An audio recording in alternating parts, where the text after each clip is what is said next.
Hi everyone, this is Robert. Welcome to The Well-Told Tale. Every week we bring you the finest science fiction and fantasy stories ever written.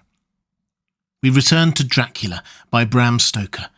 After the horrors of dealing with Lucy Westenra and a rather unsettling encounter with Renfield, our heroes can now start the hunt for Dracula himself.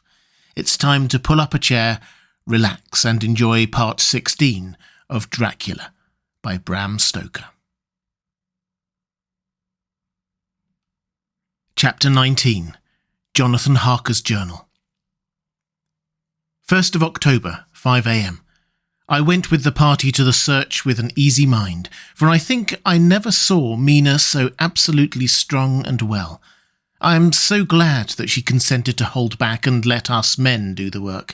Somehow it was a dread to me that she was in this fearful business at all, but now that her work is done, and that it is due to her energy and brains and foresight that the whole story is put together in such a way that every point tells, she may well feel that her part is finished, and that she can henceforth leave the rest to us. We were, I think, all a little upset by the scene with Mr. Renfield. When we came away from his room we were silent till we got back to the study. Then Mr. Morris said to Dr. Seward, "Say, Jack, if that man wasn't attempting a bluff, he is about the sanest lunatic I ever saw. I'm not sure, but I believe that he had some serious purpose, and if he had, it was pretty rough on him not to get a chance." Lord Godalming and I were silent, but Dr. Van Helsing said, "Friend John, you know more of lunatics than I do, and I'm glad of it, for I fear that if it had been to me to decide, I would, before that last hysterical outburst, have given him free. But we live and learn, and in our present task we must take no chance, as my friend Quincy would say. All is best as they are." Dr. Seward seemed to answer them both in a dreamy kind of way. "I don't know but that I agree with you. If that man had been an ordinary lunatic, I would have taken my chance of trusting him, but he seems so mixed up with the Count in an indexy kind of way that I am afraid of doing anything wrong by helping his fads. I can't forget how he prayed with almost equal fervour for a cat and then tried to tear my throat out with his teeth. Besides, he called the Count Lord and Master, and he may want to get out to help him in some diabolical way. That horrid thing has the wolves and the rats and his own kind to help him, so I suppose he isn't above trying to use a respectable lunatic. He certainly did seem in earnest, though. I only hope we have done what is best. These things, in conjunction with the wild work we have in hand, help to unnerve a man." The Professor stepped over and, laying his hand on his shoulder, said in his grave, kindly way, "Friend John, have no fear. We are trying to do our duty in a very sad and terrible way. We can only do as we deem best. What else have we to hope for, except the pity of the good God?" Lord Godalming had slipped away for a few minutes, but now he returned. He held up a little silver whistle as he remarked, "That old place must be full of rats, and if so, I've got an antidote on call." Having passed the wall, we took our way to the house, taking care to keep in the shadows of the trees on the lawn when the moonlight shone out. When we got to the porch, the Professor opened his bag and took out a lot of things, which he laid on the step, sorting them into 4 little groups, evidently one for each. Then he spoke. "My friends, we are going into a terrible danger, and we need arms of many kinds. Our enemy is not merely spiritual. Remember that he has the strength of 20 men, and that though our necks or our windpipes are of the common kind, and therefore breakable or crushable, his are not amenable to mere strength. A stronger man, or a body of men more strong in all than him, can at certain times hold him, but they cannot hurt him, as we can be hurt by him. We must therefore guard ourselves from his touch. Keep this near your heart." As he spoke, he lifted a little silver crucifix and held it out to me, I being the nearest to him. "Put these flowers around your neck." Here he handed to me a wreath of withered garlic blossoms. For other enemies more mundane, this revolver and this knife, and for aid in all, these so small electric lamps which you can fasten to your breast, and for all, and above all at the last, this, which we must not desecrate needless." This was a portion of sacred water, which he put in an envelope and handed to me. Each of the others was similarly equipped. "Now," he said, "friend John, where are the skeleton keys? If so that we can open the door, we need not break house by the window, as before at Miss Lucy's." Dr. Seward tried 1 or 2 skeleton keys, his mechanical dexterity as a surgeon standing him in good stead. Presently he got one to suit, and after a little play back and forward, the bolt yielded, and with a rusty clang, shot back. We pressed on the door, the rusty hinges creaked, and it slowly opened. It was startlingly like the image conveyed to me in Dr. Seward's diary of the opening of Miss Westenra's tomb. I fancy that the same idea seemed to strike the others, for with one accord they shrank back. The Professor was the first to move forward and stepped into the open door. "In manus tuas, Domine," he said, crossing himself as he passed over the threshold. We closed the door behind us, lest when we should have lit our lamps we should possibly attract attention from the road. The Professor carefully tried the lock, lest we might not be able to open it from within should we be in a hurry making our exit.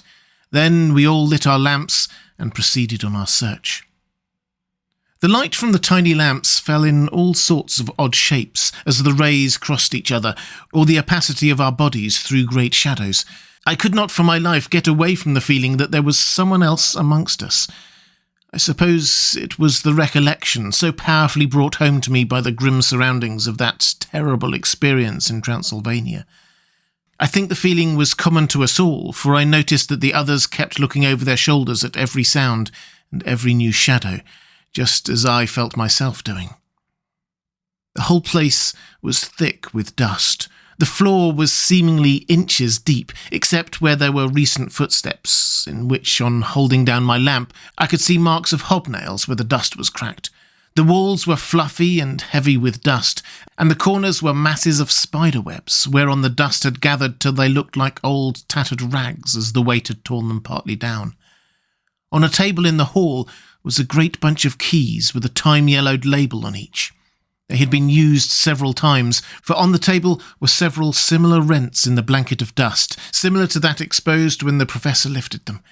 He turned to me and said, "You know this place, Jonathan. You have copied maps of it, and you know it at least more than we do. Which is the way to the chapel?" I had an idea of its direction, though on my former visit I had not been able to get admission to it.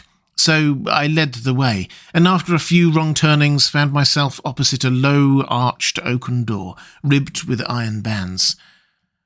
"This is the spot," said the Professor, as he turned his lamp on a small map of the house, copied from the file of my original correspondence regarding the purchase.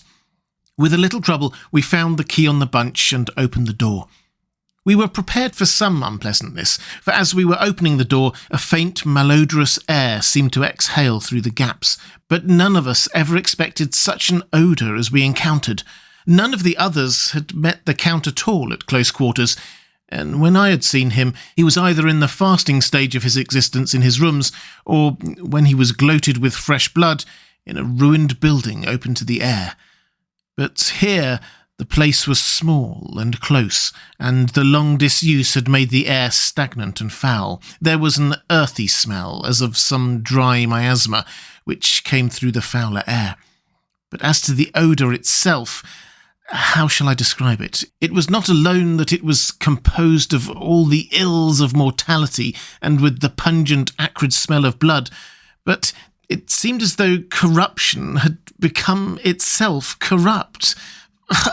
It sickens me to think of it.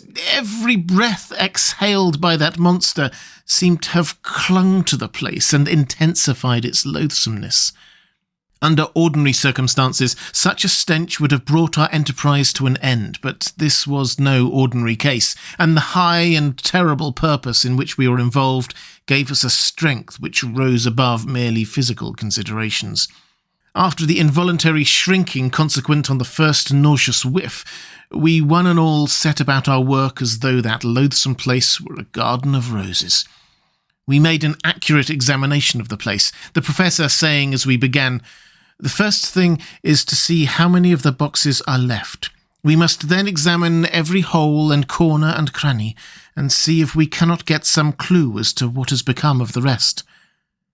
A glance was sufficient to show how many remained, for the great earth chests were bulky, and there was no mistaking them. There were only 29 left out of the 50. Once I got a fright, for seeing Lord Godalming suddenly turn and look out of the vaulted door into the dark passage beyond, I looked too, and for an instant my heart stood still. Somewhere, looking out from the shadow, I seemed to see the high lights of the Count's evil face, the ridge of the nose, the red eyes, the red lips, the awful pallor. It was only for a moment, for, as Lord Godalming said, I thought I saw a face, but it was only the shadows, and resumed his inquiry. I turned my lamp in the direction and stepped into the passage. There was no sign of anyone, and as there were no corners, no doors, no aperture of any kind, but only the solid walls of the passage, there could be no hiding place, even for him. I took it that fear had helped imagination, and said nothing. A few minutes later, I saw Morris step suddenly back from a corner which he was examining. We all followed his movements with our eyes, for undoubtedly some nervousness was growing on us, and we saw a whole mass of phosphorescence which twinkled like stars. We all instinctively drew back. The whole place was becoming alive with rats. For a moment or two we stood appalled, all save Lord Godalming, who was seemingly prepared for such an emergency. Rushing over to the great iron-bound oaken door, which Dr. Seward had described from the outside, and which I had seen myself, he turned the key in the lock, drew the huge bolts, and swung the door open. Then, taking his little silver whistle from his pocket, he blew a low, shrill call. It was answered from behind Dr. Seward's house by the yelping of dogs, and after about a minute 3 terriers came dashing round the corner of the house. Unconsciously we had all moved towards the door, and as we moved I noticed that the dust had been much disturbed. The boxes which had been taken out had been brought this way, but even in the minute that had elapsed, the number of the rats had vastly increased. They seemed to swarm over the place all at once, till the lamplight shining on their moving dark bodies and glittering baleful eyes made the place look like a bank of earth set with fireflies. The dogs dashed on, but at the threshold suddenly stopped and snarled, and then, simultaneously lifting their noses, began to howl in most lugubrious fashion. The rats were multiplying in thousands, and we moved out. Lord Godalming lifted one of the dogs, and carrying him in, placed him on the floor. The instant his feet touched the ground, he seemed to recover his courage, and rushed at his natural enemies. They fled before him so fast that, before he had shaken the life out of a score, the other dogs, who had by now been lifted in the same manner, had but small prey ere the whole mass had vanished. With their going, it seemed as if some evil presence had departed, for the dogs frisked about and barked merrily as they made sudden darts at their prostrate foes, and turned them over and tossed them in the air with vicious shakes. We all seemed to find our spirits rise. Whether it was the purifying of the deadly atmosphere by the opening of the chapel door, or the relief which we experienced by finding ourselves in the open, I know not. But most certainly the shadow of dread seemed to slip from us like a robe, and the occasion of our coming lost something of its grim significance, though we did not slacken a whit in our resolution. We closed the outer door and barred and locked it, and bringing the dogs with us, began our search of the house. We found nothing throughout except dust in extraordinary proportions, and all untouched, save for my own footsteps when I had made my first visit. Never once did the dogs exhibit any symptom of uneasiness, and even when we returned to the chapel they frisked about us as though they had been rabbit hunting in a summer wood. The morning was quickening in the east when we emerged from the front. Dr. Van Helsing had taken the key of the hall door from the bunch and locked the door in orthodox fashion, putting the key into his pocket when he had done. "So far," he said, "our night has been eminently successful. No harm has come to us, such as I feared might be, and yet we have ascertained how many boxes are missing. More than all do I rejoice that this, our first, and perhaps most dangerous and difficult step, has been accomplished without the bringing thereinto our most sweet Madam Mina, or troubling her waking or sleeping thoughts with sights and sounds and smells of horror which she might never forget. One lesson, too, we have learnt, if it be allowable to argue a particulari, that the brute beasts which are to the Count's command are yet themselves not amenable to his spiritual power. For, look, these rats that would come to his call, just as from his castle top he summoned the wolves to your going and to that poor mother's cry, though they come to him, they run pell-mell from the so little dogs of my friend Arthur. We have other matters before us, other dangers, other fears, and that monster, he has not used his power over the brute world for the only or the last time tonight. So be it that he has gone elsewhere. Good. It has given us the opportunity to cry check in some ways in this chess game, which we play for the stake of human souls, and now let us go home. The dawn is close at hand, and we have reason to be content with our first night's work. It may be ordained that we have many nights and days to follow, if full of peril, but we must go on, and from no danger shall we shrink. The house was silent when we got back, save for some poor creature who was screaming away in one of the distant wards, and a low moaning sound from Renfield's room. The poor wretch was doubtless torturing himself after the manner of the insane with needless thoughts of pain. I came tiptoe into our own room and found Mina asleep, breathing so softly that I had to put my ear down to hear it. She looks paler than usual. I hope the meeting tonight has not upset her. I am truly thankful that she is to be left out of our future work, and even of our deliberations. It is too great a strain for a woman to bear. I did not think so at first, but I know better now. Therefore, I am glad that it is settled. There may be things which would frighten her to hear, and yet to conceal them from her might be worse than to tell her if once she suspected that there was any concealment. Henceforth, our work is to be a sealed book to her, till at least such time as we can tell her that all is finished, and the earth free from a monster of the nether world. I dare say it will be difficult to begin to keep silence after such confidence as ours, but I must be resolute, and tomorrow I shall keep dark over tonight's doings, and shall refuse to speak of anything that has happened. I rest on the sofa so as not to disturb her. 1st of October, later. I suppose it was natural that we should have all overslept ourselves, for the day was a busy one, and the night had no rest at all. Even Mina must have felt its exhaustion, for though I slept till the sun was high, I was awake before her, and had to call 2 or 3 times before she awoke.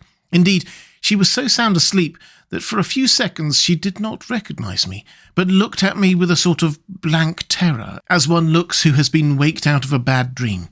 She complained a little of being tired, and I let her rest till later in the day.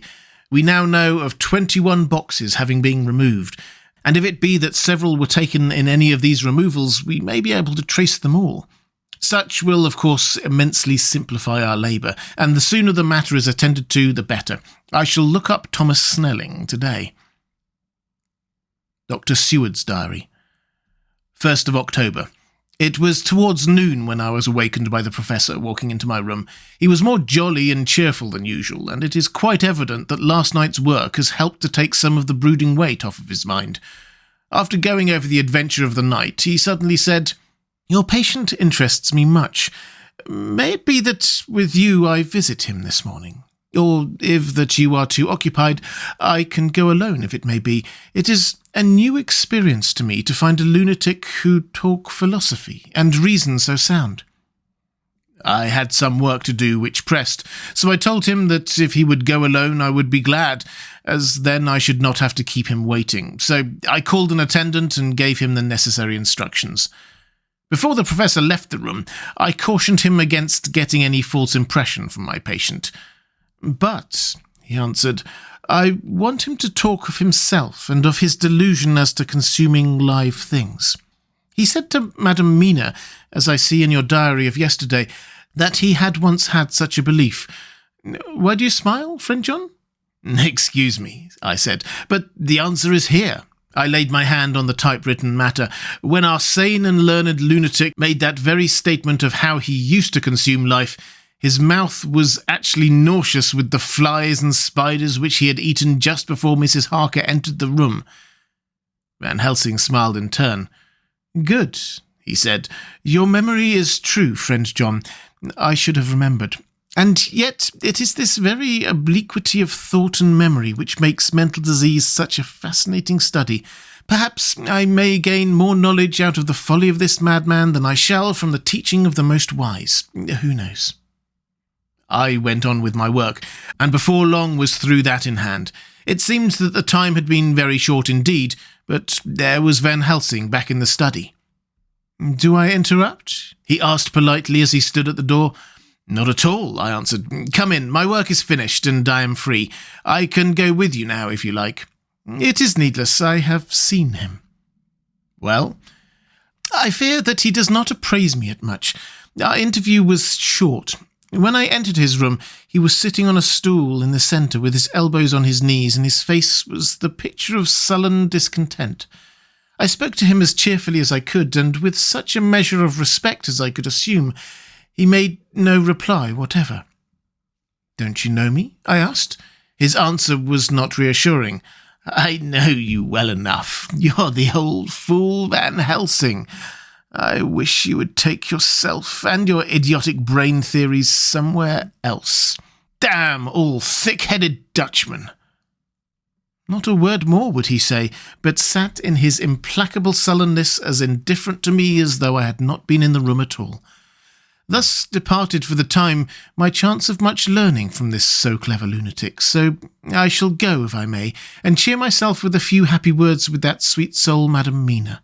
Friend John, it does rejoice me unspeakable that she is no more to be pained, no more to be worried with our terrible things. Though we shall much miss her help, it is better so." "I agree with you with all my heart," I answered earnestly, for I did not want him to weaken in this matter. "Mrs. Harker is better out of it. Things are quite bad enough for us, all men of the world, and who have been in many tight places in our time, but it is no place for a woman. And if she had remained in touch with the affair, it would in time infallibly have wrecked her." So Van Helsing has gone to confer with Mrs. Harker and Harker. Quincy and Art are all out following up the clues as to the earth boxes. I shall finish my round of work, and we shall meet tonight. Mina Harker's Journal, 1st of October. It is strange to me to be kept in the dark as I am today. After Jonathan's full confidence for so many years, to see him manifestly avoid certain matters, and those the most vital of all. This morning I slept late after the fatigue of yesterday, and though Jonathan was late too, he was the earlier. He spoke to me before he went out, never more sweetly or tenderly, but he never mentioned a word of what had happened in the visit to the Count's house. And yet he must have known how terribly anxious I was. Poor dear fellow, I suppose it must have distressed him even more than it did me. They all agreed that it was best that I should not be drawn further into this awful work, and I acquiesced. But to think that he keeps anything from me, and now I am crying like a silly fool, when I know it comes from my husband's great love and from the good wishes of those other strong men. That has done me good. Well, some day Jonathan will tell me all, and lest it should ever be that he should think for a moment that I kept anything from him, I shall still keep my journal, as usual. Then, if he has feared of my trust, I shall show it to him, with every thought of my heart put down for his dear eyes to read. I feel strangely sad and low-spirited today. I suppose it is the reaction from the terrible excitement. Last night I went to bed when the men had gone, simply because they told me to. I didn't feel sleepy, and I did feel full of devouring anxiety. I kept thinking over everything that has been, ever since Jonathan came to see me in London, and it all seems like a horrible tragedy, with fate pressing on relentlessly to some destined end. Everything that one does seems, no matter how right it may be, to bring on the very thing which is most to be deplored. If I hadn't gone to Whitby, perhaps poor dear Lucy would be with us now. She hadn't taken to visiting the churchyard till I came, and if she hadn't come there in the daytime with me, she wouldn't have walked there in her sleep, and if she hadn't gone there at night and asleep, that monster couldn't have destroyed her as he did. Oh, why did I ever go to Whitby? Oh, they're now crying again. I wonder what has come over me today. I must hide it from Jonathan, for if he knew that I had been crying twice in one morning, I, who never cried on my own account, and whom he has never caused to shed a tear, the dear fellow would fret his heart out. I shall put a bold face on, and if I do feel weepy, he shall never see it. I suppose it is one of the lessons that we poor women have to learn. I can't quite remember how I fell asleep last night. I remember hearing the sudden barking of the dogs and a lot of queer sounds, like praying on a very tumultuous scale from Mr. Renfield's room, which is somewhere under this. And then there was silence over everything, silence so profound that it startled me, and I got up and looked out of the window. All was dark and silent, the black shadows thrown by the moonlight seeming full of a silent mystery of their own. Not a thing seemed to be stirring, but all to be grim and fixed as death or fate, so that a thin streak of white mist that crept with almost imperceptible slowness across the grass towards the house seemed to have a sentience and a vitality of its own. I think that the digression of my thoughts must have done me good, for when I got back to bed I found a lethargy creeping over me. I lay a while, but I could not quite sleep, so I got out and looked out of the window again. The mist was spreading, and was now close up to the house, so that I could see it lying thick against the wall, as though it were stealing up to the windows. The poor man was more loud than ever, and though I could not distinguish a word he said, I could in some way recognise in his tones some passionate entreaty on his part. Then there was the sound of a struggle, and I knew that the attendants were dealing with him. I was so frightened that I crept into bed and pulled the clothes over my head, putting my fingers in my ears. I was then not a bit sleepy, at least so I thought, but I must have fallen asleep, for except dreams I do not remember anything until the morning when Jonathan woke me. I think that it took me an effort and a little time to realise where I was, and that it was Jonathan who was bending over me. My dream was very peculiar, and was almost typical of the way that waking thoughts become merged in or continued in dreams. I thought that I was asleep and waiting for Jonathan to come back. I was very anxious about him, and I was powerless to act. My feet and my hands and my brain were weighted so that nothing could proceed at the usual pace, and so I slept uneasily and thought. Then it began to dawn upon me that the air was heavy and dank and cold. I put the clothes from my face and found, to my surprise, that all was dim around. The gaslight which I had left lit for Jonathan, but turned down, came only like a tiny red spark through the fog, which had evidently grown thicker and poured into the room. Then it occurred to me that I had shut the window before I had come to bed. I would have got out to make certain on the point, but some leaden lethargy seemed to chain my limbs and even my will. I lay still and endured. That was all. I closed my eyes, but could still see through my eyelids. It is wonderful what tricks our dreams play us, and how conveniently we can imagine. The mist grew thicker, and I could see now how it came in, for I could see it like smoke, or with the white energy of boiling water, pouring in, not through the window, but through the joinings of the door. It got thicker and thicker, till it seemed as if it became concentrated into a sort of pillar of cloud in the room, through the top of which I could see the light of the gas shining like a red eye. Things began to whirl through my brain just as the cloudy column was now whirling in the room, and through it all came the scriptural words, "A pillar of cloud by day and of fire by night." Was it indeed some such spiritual guidance that was coming to me in my sleep? But the pillar was composed of both the day and the night guiding, for the fire was in the red eye, which at the thought got a new fascination for me, till, as I looked, the fire divided and seemed to shine on me through the fog like two red eyes, such as Lucy told me of in her momentary mental wandering when, on the cliff, the dying sunlight struck the windows of St. Mary's Church. Suddenly, the horror burst upon me that it was thus that Jonathan had seen those awful women growing into reality through the whirling mist in the moonlight, and in my dream I must have fainted, for all became black darkness. The last conscious effort which imagination made was to show me a livid white face bending over me out of the mist. I must be careful of such dreams, for they would unseat one's reason if there were too much of them. I would get Dr. Van Helsing or Dr. Seward to prescribe something for me which would make me sleep, only that I fear to alarm them. Such a dream at the present time would become woven into their fears for me. Tonight I shall strive hard to sleep naturally. If I do not, I shall tomorrow night get them to give me a dose of chloral. That cannot hurt me for once, and it will give me a good night's sleep. Last night tired me more than if I had not slept at all.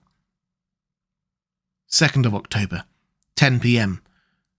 Last night I slept, but I did not dream. I must have slept soundly, for I was not waked by Jonathan coming to bed, but the sleep has not refreshed me, for today I feel terribly weak and spiritless. I spent all yesterday trying to read or lying down dozing. In the afternoon Mr. Renfield asked if he might see me.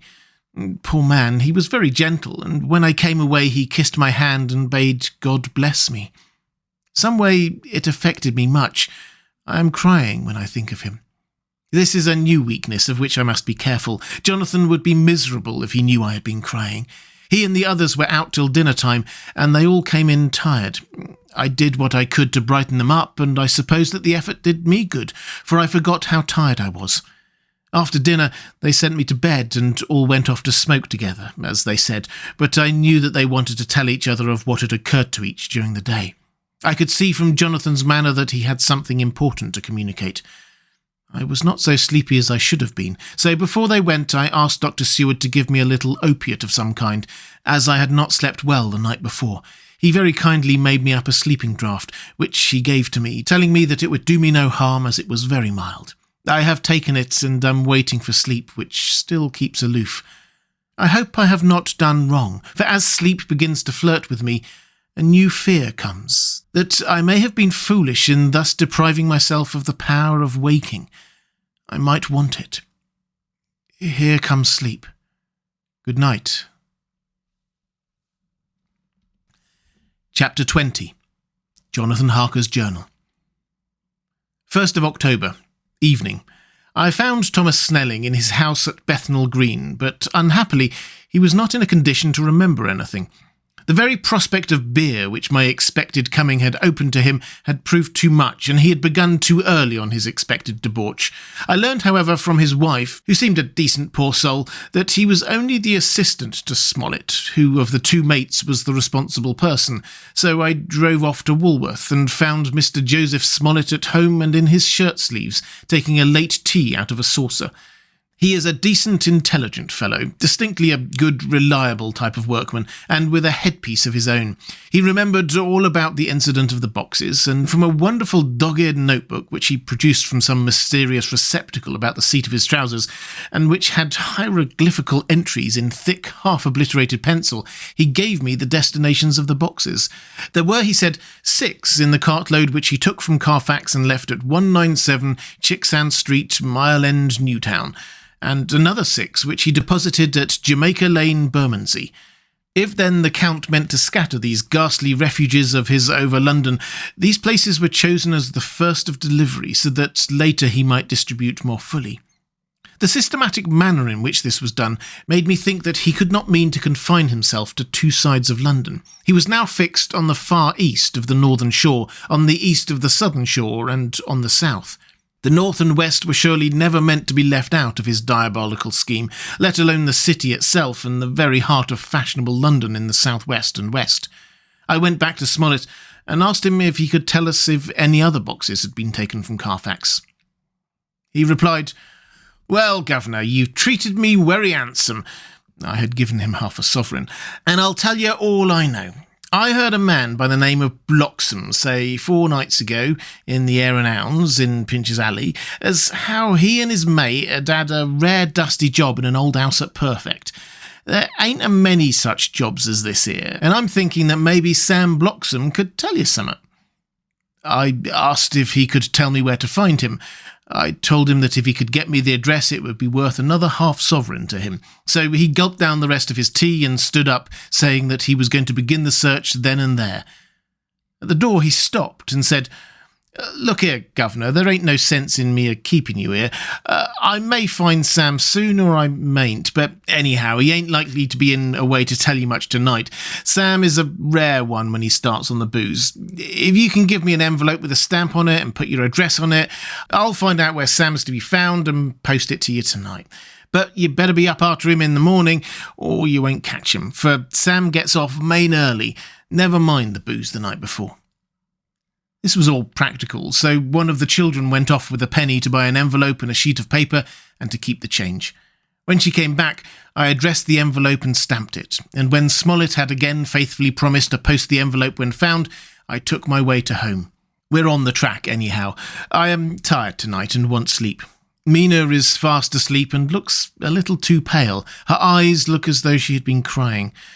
Poor dear. I've no doubt it frets her to be kept in the dark, and it may make her doubly anxious about me and the others. But it is best as it is. It is better to be disappointed and worried in such a way now than to have her nerve broken. The doctors were quite right to insist on her being kept out of this dreadful business. I must be firm, for on me this particular burden of silence must rest. I shall not enter on the subject with her under any circumstances. Indeed, it may not be a hard task after all, for she herself has become reticent on the subject, and has not spoken of the Count or his doings ever since we told her of our decision. 2nd of October, evening. A long and trying and exciting day. By the first post I got my directed envelope with a dirty scrap of paper enclosed, on which was written with a carpenter's pencil in a sprawling hand, Sam Bloxham, Corcoran's 4, Potter's Court, Bartle Street, Walworth. Ask for the deputy. I got the letter in bed and rose without waking Mina. She looked heavy and sleepy and pale and far from well. I determined not to wake her, but that when I should return from this new search, I would arrange for her going back to Exeter. I think she would be happier in our own home, with her daily tasks to interest her, than in being here amongst us and in ignorance. I only saw Dr. Seward for a moment and told him where I was off to, promising to come back and tell the rest so soon as I should have found out anything. I drove to Walworth and found with some difficulty Potter's Court. Mr. Smollett's spelling misled me, as I asked for Potter's Court instead of Potter's Court. However, when I had found the court, I had no difficulty in discovering Corcoran's lodging-house. When I asked the man who came to the door for the deputy, he shook his head and said, I don't know him. There ain't no such person here. I never heard of him in all my bloomin' days. Don't believe there ain't nobody of that kind living here or anywheres. I took out Smollett's letter, and as I read it, it seemed to me that the lesson of the spelling of the name of the court might guide me. What are you? I asked. I'm the deputy, he answered. I saw at once that I was on the right track. Phonetic spelling had again misled me. A half-crown tip put the deputy's knowledge at my disposal, and I learned that Mr. Bloxham, who had slept off the remains of his beer on the previous night at Corcoran's, had left for his work at Poplar at 5 o'clock that morning. He could not tell me where the place of work was situated, but he had a vague idea that it was some kind of new-fangled ware-ass. And with this slender clue, I had to start for Poplar. It was 12 o'clock before I got any satisfactory hint of such a building, and this I got at a coffee shop, where some workmen were having their dinner. One of these suggested that there was being erected at Cross Angel Street a new cold storage building, and as this suited the condition of a new-fangled ware-ass, I at once drove to it. An interview with a surly gatekeeper and a surlier foreman, both of whom were appeased with the coin of the realm, put me on the track of Bloxham. He was sent for on my suggesting that I was willing to pay his day's wages to his foreman for the privilege of asking him a few questions on a private matter. He was a smart enough fellow, though rough of speech and bearing. When I had promised to pay for his information and given him an earnest, he told me that he had made 2 journeys between Carfax and a house in Piccadilly, and had taken from this house to the latter 9 great boxes, main heavy ones, with a horse and cart hired by him for this purpose. I asked him if he could tell me the number of the house in Piccadilly, to which he replied, Well, governor, I forgets the number, but it was only a few doors from where a big white church or something of the kind not long built. It was a dusty old house too, though nothing to the dustiness of the house we took the blooming boxes from. How did you get into the houses if they were both empty? There was the old party what engaged me a waiting in the house at Purfleet. He helped me to lift the boxes and put them into the dray. Curse me, but he was the strongest chap I ever struck. And him an old fellow with a white moustache, one that thin you wouldn't think he could throw a shadder. How this phrase thrilled through me. Why, he took his end up of the boxes like they were pounds of tea, and me a puffin' and a blowin' afore I could upend mine anyhow, and I'm no chicken neither. How did you get into the house at Piccadilly? I asked. He was there too. He must have started off and got there afore me, for when I rung of the bell, he came and opened the door himself and helped me to carry the boxes into the hall. The whole 9? I asked. Yes, there was 5 in the first load and 4 in the second. It was main dry work, and I don't so well remember how I got home. I interrupted him. Were the boxes left in the hall? Yes, it was a big hall, and there was nothing else in it. I made one attempt to further matters. You didn't have any key? I never used no key nor nothing. The old gent, he opened the door himself and shut it again when I drove off. I don't remember the last time, but that was the beer. And you can't remember the number of the house? No, sir, but you needn't have no difficulty about that. It's an iron with the stone front with the bow on it, and I steps up to the door. I know them steps. Haven't had to carry the boxes up with 3 loafers what come round to earn a copper. The old gent give them the shillings, and they seen they got so much they wanted more, but he took one of them by the shoulder and was like to throw him down the steps till a lot of them went away cussing. I thought that with this description I could find the house, so having paid my friend for his information, I started off for Piccadilly. I had gained a painful new experience. The Count could, it was evident, handle the earth boxes himself. If so, time was precious, for now that he had achieved a certain amount of distribution, he could, by choosing his own time, complete the task unobserved. At Piccadilly Circus, I discharged my cab and walked westwards. Beyond the Junior Constitutional, I came across the house described, and was satisfied that this was the next of the lairs arranged by Dracula. The house looked as though it had been long untenanted. The windows were encrusted with dust, and the shutters were up. All the framework was black with time, and from the iron the paint had mostly scaled away. It was evident that up to lately there had been a large notice board in front of the balcony. It had, however, been roughly torn away, the uprights which had supported it still remaining. Behind the rails of the balcony I saw there were some loose boards whose raw edges looked white. I would have given a good deal to have been able to see the notice board intact, as it would perhaps have given some clue to the ownership of the house. I remembered my experience of the investigation and the purchase of Carfax, and I could not help but feel that if I could find the former owner, there might be some means discovered of gaining access to the house. There was at present nothing to be learned from the Piccadilly side, and nothing could be done, so I went round to the back to see if anything could be gathered from this quarter. The mews were active, the Piccadilly houses being mostly in occupation. I asked 1 or 2 of the grooms and helpers whom I saw around if they could tell me anything about the empty house. One of them said that he heard it had lately been taken, but he couldn't say from whom. He told me, however, that up to very lately there had been a notice board of "for sale" up, and that perhaps Mitchell, Sons and Candy, the house agents, could tell me something, as he thought he remembered seeing the name of that firm on the board. I did not wish to seem too eager, or to let my informant know or guess too much, so, thanking him in the usual manner, I strolled away. It was now growing dusk, and the autumn night was closing in, so I did not lose any time. Having learned the address of Mitchell, Sons and Candy from a directory at the Berkeley, I was soon at their office in Sackville Street. The gentleman who saw me was particularly suave in manner, but uncommunicative in equal proportion. Having once told me that the Piccadilly house, which throughout our interview he called a mansion, was sold, he considered my business as concluded. When I asked who had purchased it, he opened his eyes a thought wider, and paused a few seconds before replying, "It is sold, sir." "Pardon me," I said, with equal politeness, "but I have a special reason for wishing to know who purchased it." Again he paused longer, and raised his eyebrows still more. "It is sold, sir," was again his laconic reply. "Surely," I said, "you do not mind letting me know so much." "But I do mind," he answered. "The affairs of their clients are absolutely safe in the hands of Mitchell, Sons and Candy." This was manifestly a prig of the first water, and there was no use arguing with him. I thought I'd best meet him on his own ground, so I said, Your clients are happy in having so resolute a guardian of their confidence. I am myself a professional man." Here I handed him my card. "In this instance, I am not prompted by curiosity. I act on the part of Lord Godalming, who wishes to know something of the property which was, he understood, lately for sale." These words put a different complexion on affairs. He said, "I would like to oblige you if I could, Mr. Harker, and especially I would like to oblige his lordship. We once carried out a small matter of renting some chambers for him when he was the Honourable Arthur Homewood. If you would let me have his lordship's address, I will consult the house on the subject and will, in any case, communicate with his lordship by tonight's post. It will be a pleasure if we can so far deviate from our rules as to give the required information to his lordship."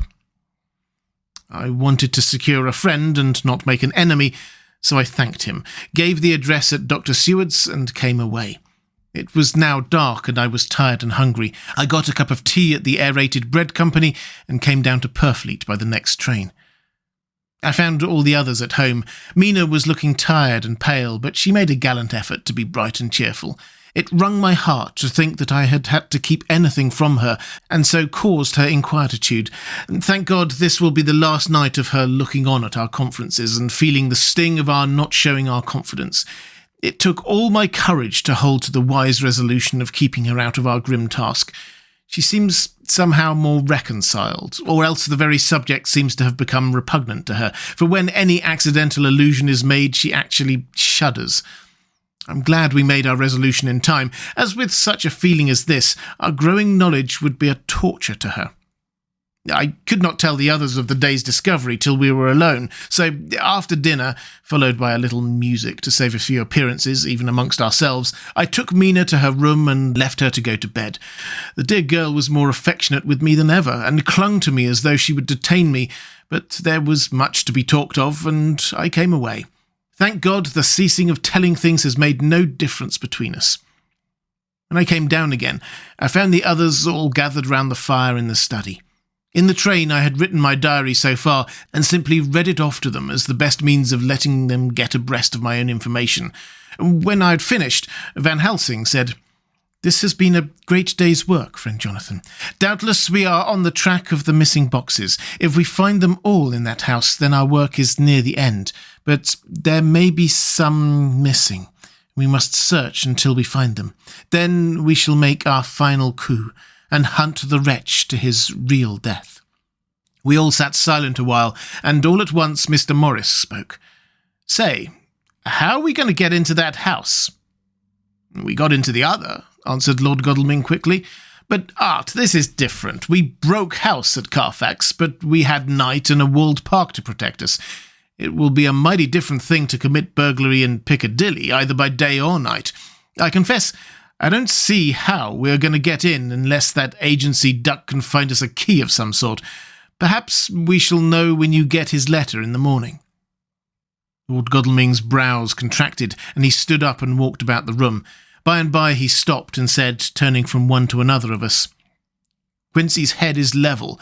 This burglary business is getting serious. We got off once all right, but we now have a rare job on hand, unless we can find the Count's key basket.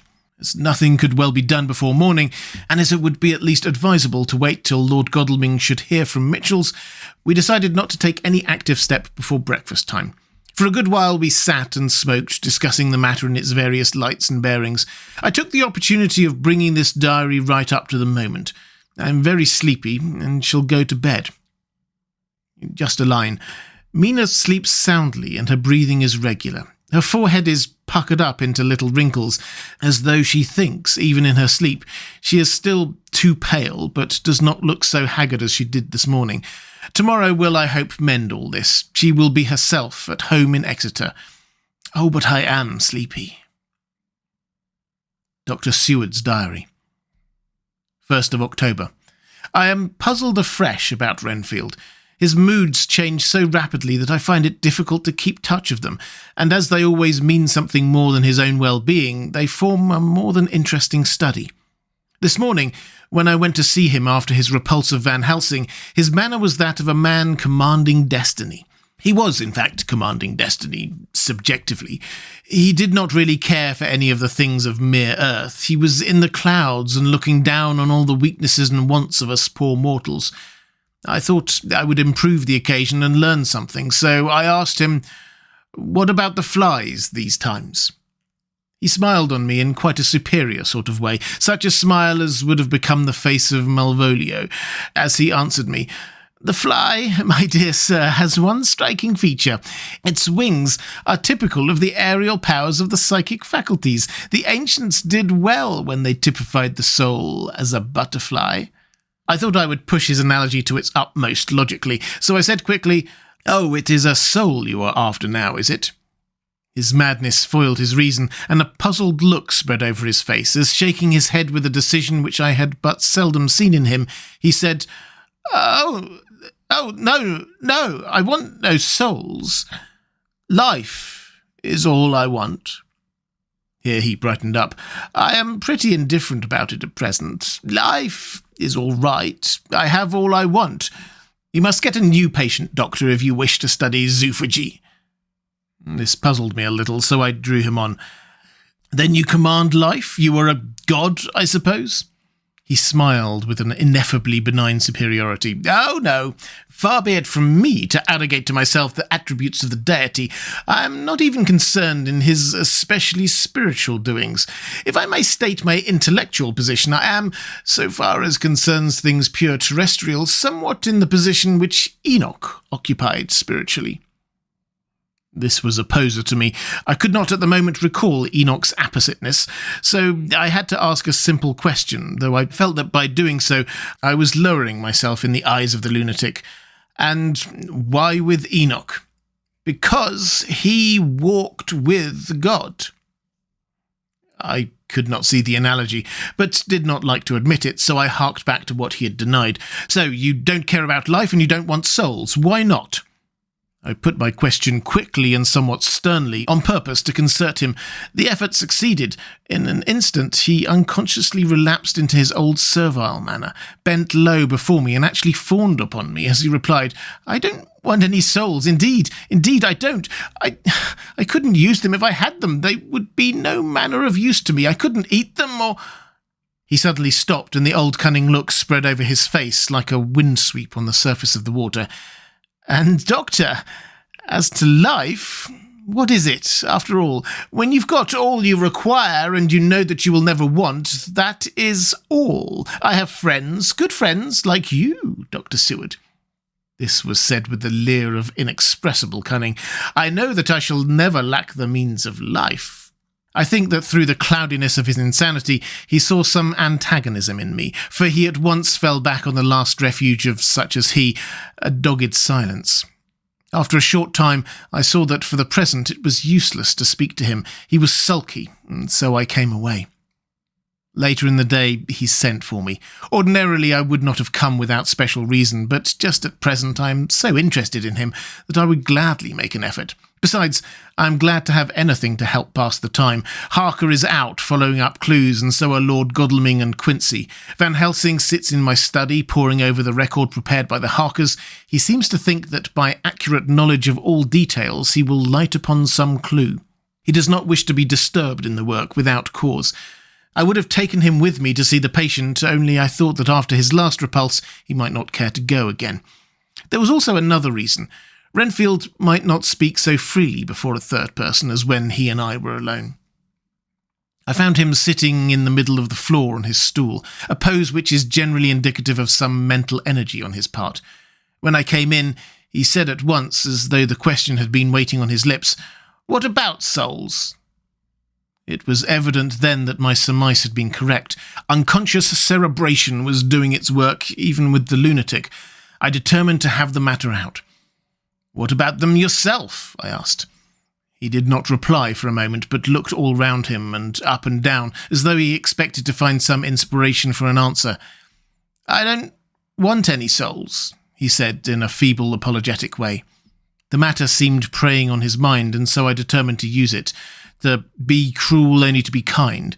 So I said, "You like life and you want life?" "Oh yes, but that is all right. You needn't worry about that." But, I asked, how are we to get the life without getting the soul also? This seemed to puzzle him, so I followed it up. A nice time you'll have sometime when you're flying out there with the souls of thousands of flies and spiders and birds and cats buzzing and twittering and meowing all around you. You've got their lives, you know, and you must put up with their souls. Something seemed to affect his imagination, for he put his fingers to his ears and shut his eyes, screwing them up tightly, just as a small boy does when his face is being soaped. There was something pathetic in it that touched me. It also gave me a lesson, for it seemed that before me was a child, only a child. The features were worn and the stubble on the jaws was white. It was evident that he was undergoing some process of mental disturbance, and knowing how his past moods had interpreted things seemingly foreign to himself, I thought I would enter into his mind as well as I could and go with him. The first step was to restore confidence, so I asked him, speaking pretty loud so that he would hear me through his closed ears, "Would you like some sugar to get your flies round again?" He seemed to wake up all at once and shook his head.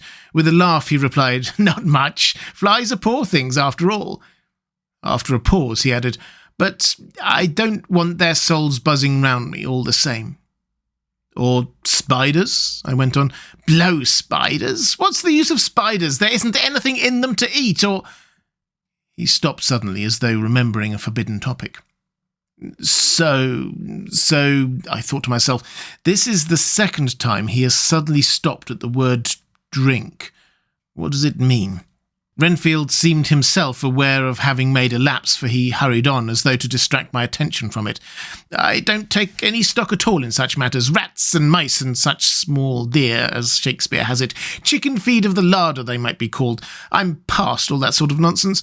You might as well ask a man to eat molecules with a pair of chopsticks as try to interest me about the lesser carnivora when I know of what is before me." "I see," I said. "You want big things that you can make your teeth meet in. How would you like to breakfast on elephant?" "What ridiculous nonsense you are talking." He was getting too wide awake, and I thought I would press him hard.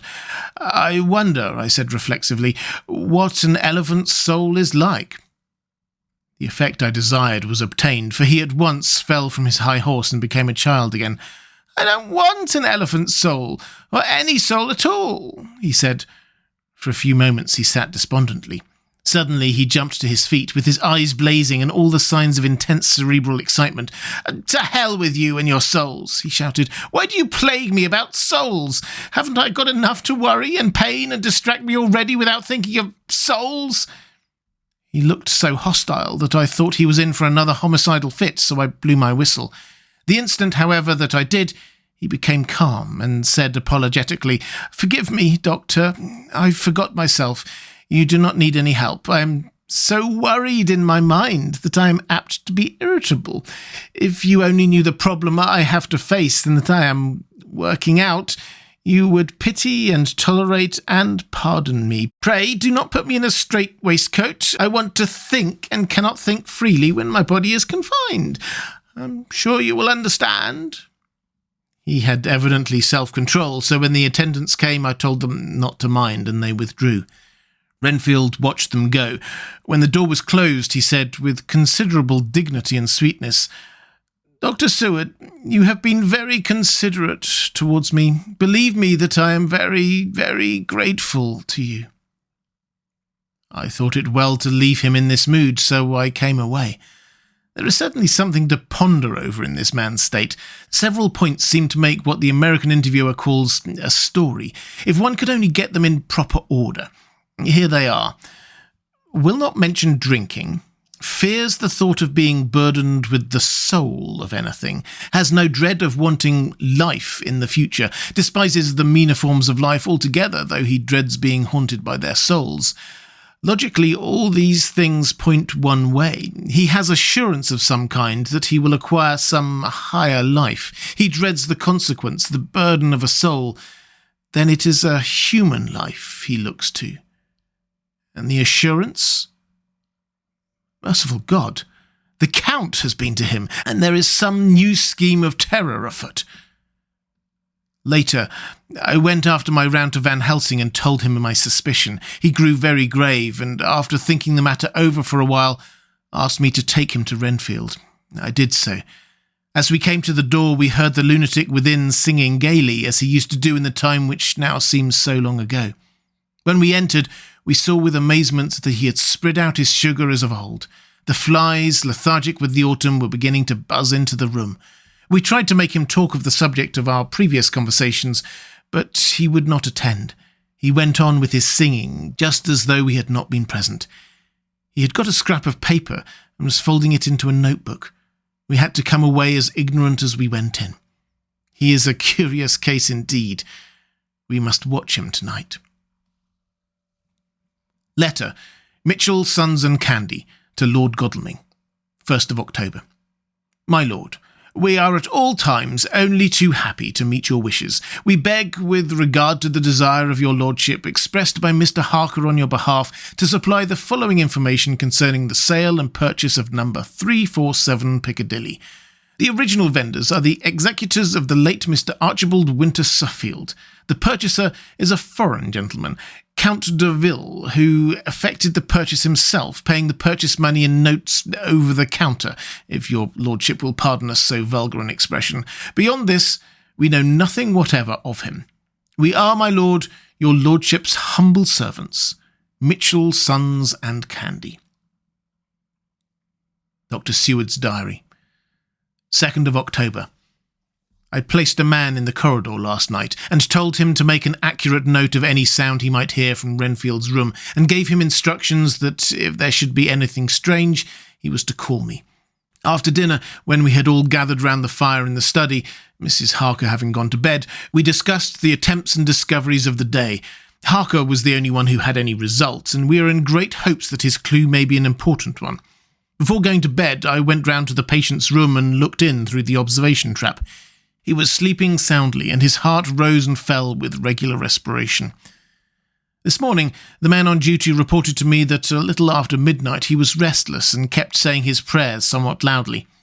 I asked him if that was all. He replied that it was all he heard. There was something about his manner so suspicious that I asked him point blank if he had been asleep. He denied sleep, but admitted to having dozed for a while. It is too bad that men cannot be trusted unless they are watched. Today, Harker is out following up his clue, and Art and Quincy are looking after horses. Godalming thinks that it may be well to have horses always in readiness, for when we get the information which we seek, there will be no time to lose. We must sterilise all the imported earth between sunrise and sunset. We shall thus catch the Count at his weakest, and without a refuge to fly to. Van Helsing is off to the British Museum looking up some authorities on ancient medicine. The old physicians took account of things which their followers do not accept, and the professor is searching for witch and demon cures which may be useful to us later. I sometimes think we must all be mad, and that we shall wake to sanity in strait waistcoats. Later, we have met again. We seem at last to be on the track, and our work of tomorrow may be the beginning of the end. I wonder if Renfield's quiet has anything to do with this. His moods have so followed the doings of the Count that the coming destruction of the monster may be carried to him in some subtle way. If we could only get some hint as to what passed in his mind between the time of my argument with him today and his resumption of fly-catching, it might afford us a valuable clue. He is now seeming quiet for a spell. Is he? That wild yell seemed to come from his room. The attendant came bursting into my room and told me that Renfield had somehow met with some accident. He had heard him yell, and when he went to him, found him lying on his face on the floor, all covered with blood. I must go at once.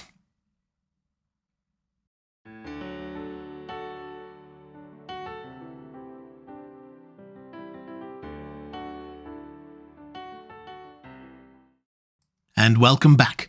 I hope you enjoyed part 16 of Dracula. If you would like to support The Well Told Tale, the best way to do that is on Patreon at patreon.com/thewelltoldtale. There's a link in the description. I'll be back next time with part 17. I hope you can join me.